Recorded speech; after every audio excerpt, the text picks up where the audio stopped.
హైదరాబాద్ కొంపల్లిలో జరుగుతున్న తెలంగాణ జాగృతి లీడర్ శిక్షణ కార్యక్రమంలో ఆసక్తికర వ్యాఖ్యలు చేశారు ఎమ్మెల్సీ కవిత. తెలంగాణలో కొత్త నాయకత్వాన్ని తయారు చేయాలనేదే జాగృతి లక్ష్యమన్నారు. కొత్త నాయకత్వం ఎందుకు అవసరమో సమాజం మాట్లాడుకోవాలని చెప్పారు.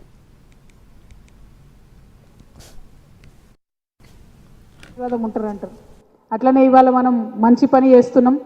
నాయకత్వాన్ని తెలంగాణలో కొత్త నాయకత్వాన్ని పెంపొందించాలనుకుంటున్నాం కాబట్టి మరి బాగా భారీగా వర్షం పడతా ఉన్నది.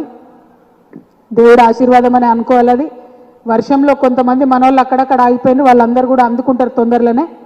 అందుకుని మనము యాక్చువల్ ట్రైనింగ్ సెషన్ స్టార్ట్ చేసే సమయానికి అన్ని నియోజకవర్గాల నుంచి కూడా అందరూ అందుకుంటారని చెప్పి నేను భావిస్తూ ఉన్నాను. ఎందుకోసం సమాజంలో ఇప్పుడున్నటువంటి నాయకులు లేరా, సరిపోరా, కొత్త నాయకత్వం ఎందుకు రావాలని ఆలోచించుకోవాల్సినటువంటి సందర్భం ఏమున్నది ఇప్పుడు. దీని గురించి ఒక్కసారి మనందరం కూడా